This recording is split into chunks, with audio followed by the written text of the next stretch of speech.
Hey everybody, how's it going? It is Murphy doing another Murphy Street toy review for Black History Month, our Black Toy celebration. Today we are doing our 11th figure of the month. But before we go any further, I want to remind you to like and subscribe to our channel right here.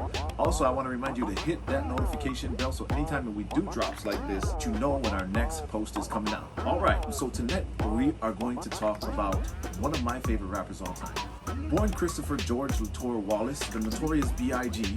became so much more than his humble beginnings would have led you to believe he'd be. He grew up in the New York streets, rapping in between hustling in the drug game, until finally his talent for rapping took over. Now, he was an absolute savant at rapping, stringing together line after line with seemingly premeditated precision. But one of my favorite things about Biggie is that he never wrote anything down, a trait that he would later pass on to New York's next greatest rapper, Jay-Z.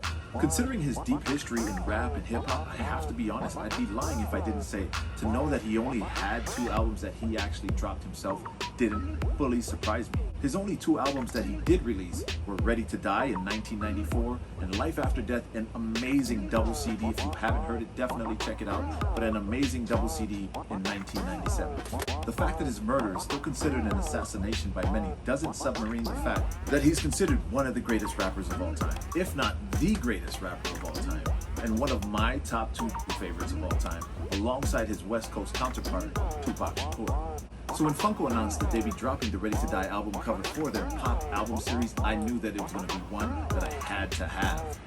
Being that this is a toy review itself, I'll say that it's simple, but it is everything.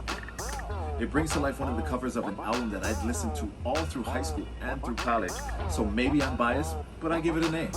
The likeness, while adhering to the Funko style, with the oversized CD and album cover, kind of gives it that feel as if I just bought a copy of vinyl, and let's be honest, vinyl and hip-hop go hand in hand, so it's truly a masterpiece. So for Black Toy Celebration for Black History Month, Day 11, we are featuring the Notorious B.I.G. And once again, do not forget that you can listen to the Murphy Street Podcast on Spreaker, Apple Podcast, iHeartRadio, and Spotify. You can also check us out on YouTube at the Murphy Street Productions, where you can catch all of our things. And until I see you guys next time, don't forget your slippers. Aloha.